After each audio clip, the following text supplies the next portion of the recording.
समस्तजनकल्याणे निरतं करुणामयं नमामि चिन्मयं देवं सद्गुरुं ब्रह्मविद्वरम्। शान्तिः। हरिः ॐ श्रीगुरुभ्यो नमः। हरिः ॐ। Hari Om to one and all. 29th week of the Vedanta Jnana Yajna. Today we are going to understand the creation of the knowledge complex. But before anything else, let me read out today's quote from Gurudev. It says, "Wisdom is the antidote for all confusion and is the solace to all fears." Are we not moving towards wisdom?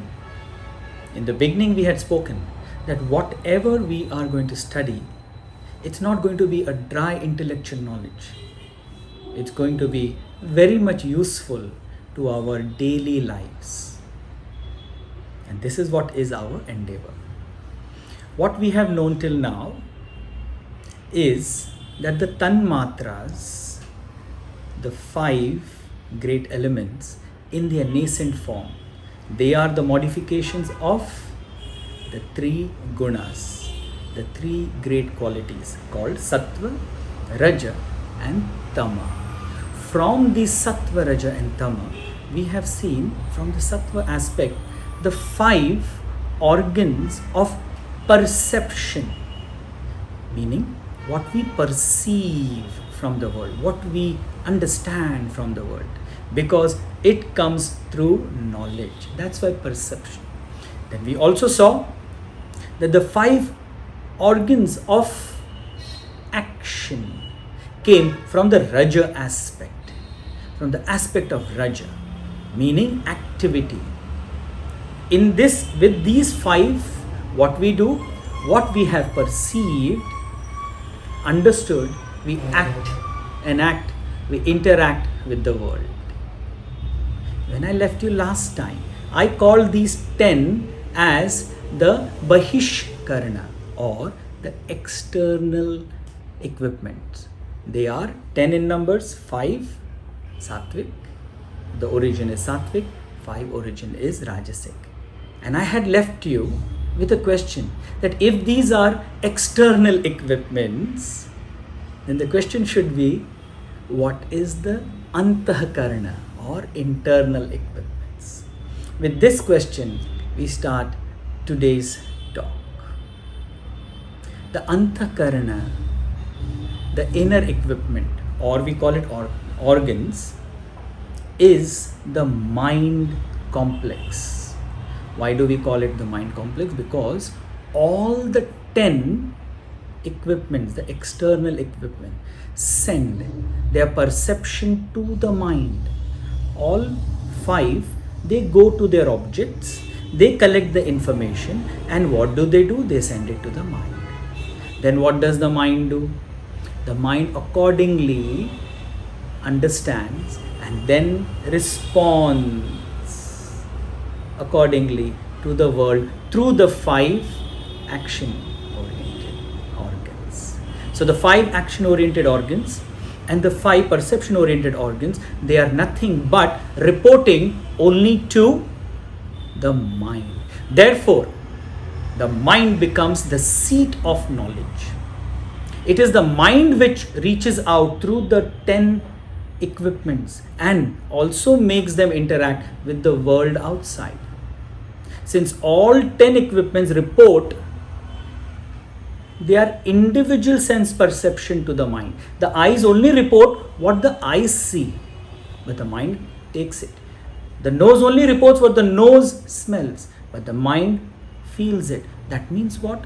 The mind, the knowledge complex, has got all of the senses together. It is not individually but all together. Since all 10 equipments report their individual sense perception to the mind becomes the seat of all knowledge. And mind alone understands all the 5: sound, touch, form, etc. It also feels the emotions attached to these actions attached to these perception, and also thinks thoughts, not only thinks but acts. So it is the mind which we call as the seat.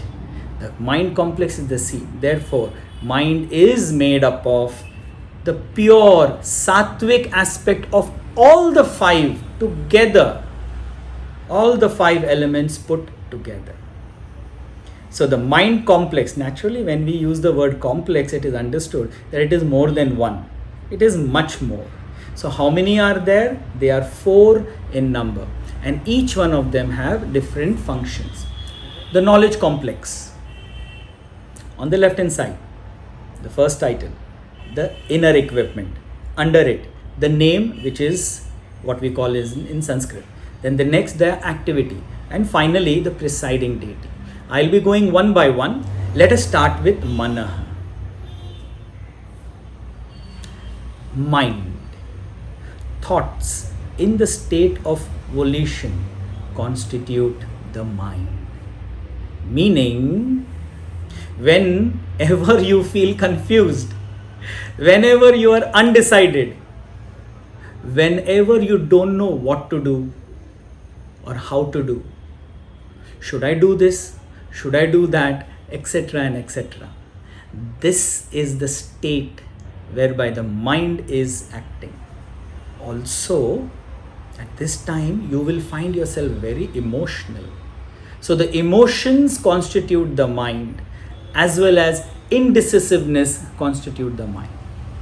Any person, a person dominated by the mind, cannot quickly make any decisions and is often swayed by emotions and moods. For example, I like this, I don't like this, oh it is too hot, oh it is too cold. These things go on in the person's mind. This state of vacillation constitute until something happens. A decision is made. Who makes this decision? This decision making brings us to the next one. The next is Buddhi. If you watch Buddhi over here, the next one, what it says, it is activity is conclusion. When we speak of Buddhi, thoughts in the state of decision constitute intellect. What is the work of this intellect mainly? It is decision making. But does it only directly make a decision? No. It has reasoning, it has observation, it has conclusion, etc. and etc. And all these come together to make the function of the intellect. One dominated by intellect alone is called a rationalist.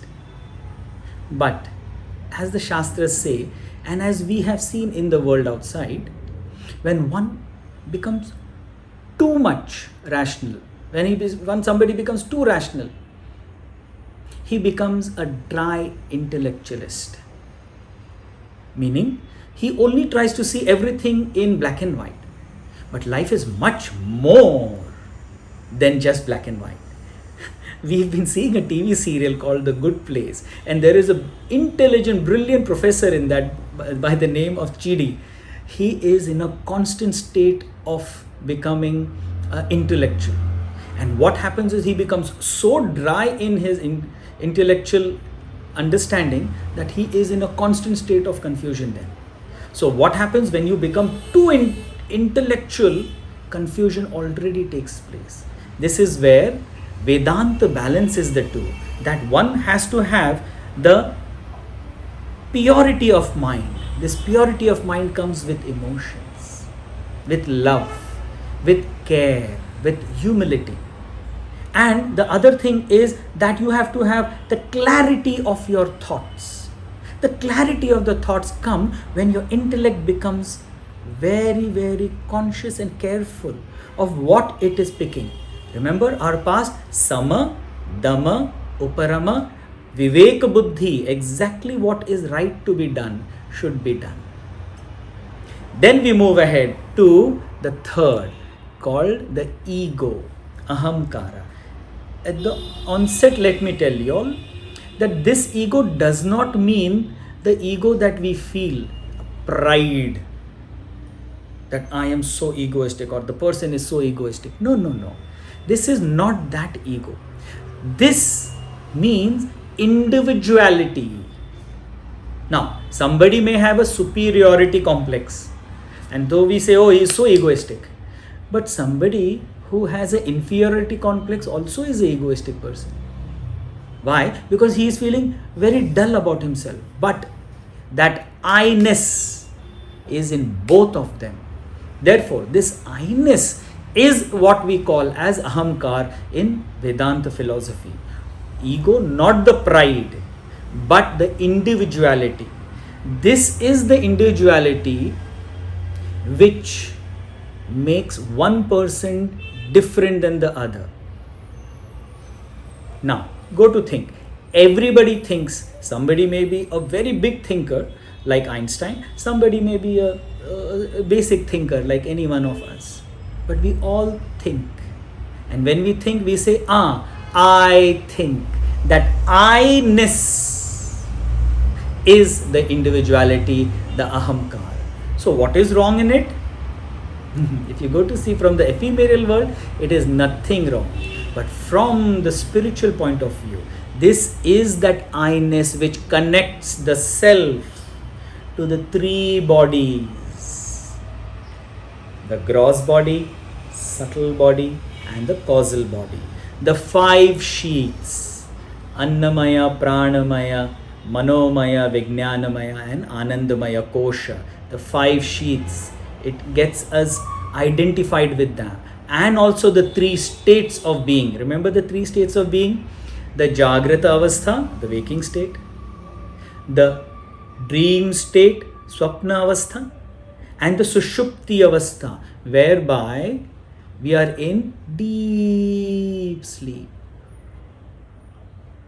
Don't you think this connect to these three bodies, five sheets, and the three states makes us what we are?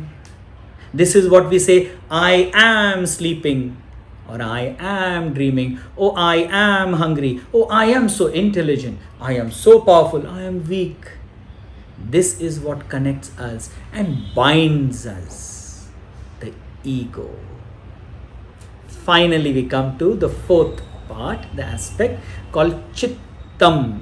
Not to misunderstand by Satchit Anand, that which is existence, consciousness, bliss. That consciousness is called Chit. This is Chittam, memory. Not to confuse between the two. Chittam. The principal job of Chittam, memory, is to reflect. Not only reflect, but also after reflecting, wanting the same.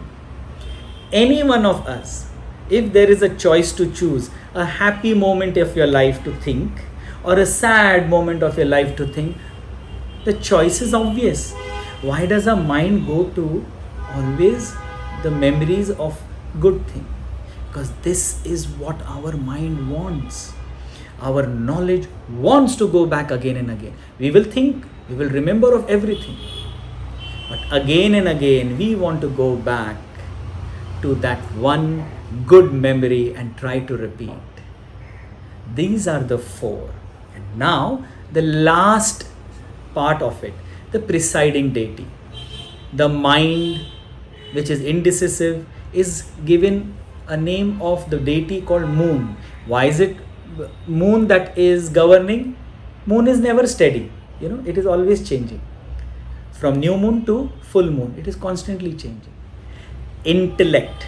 Intellect is, the presiding deity of intellect is Brahma. Brahma ji is the gods of creation. Naturally, intellect, once it decides something, it creates. Therefore, the presiding deity given by it is called Brahma.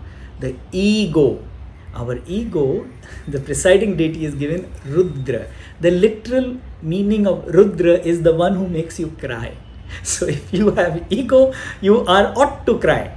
Either you will cry because of superiority complex or you will cry because of inferiority complex. But Rudra, ego will get you sorrow. As so beautifully said by Gurudev, let me take 1 second and say this. When ego goes, God enters. It is how it is said by Gurudev. And finally, memory, the presiding deity for memory is Vasudeva. Vasudeva is also our Krishna Bhagwan, but also Vishnu avatar, Vasudeva, that which is the Anu, the atom of the whole of the universe.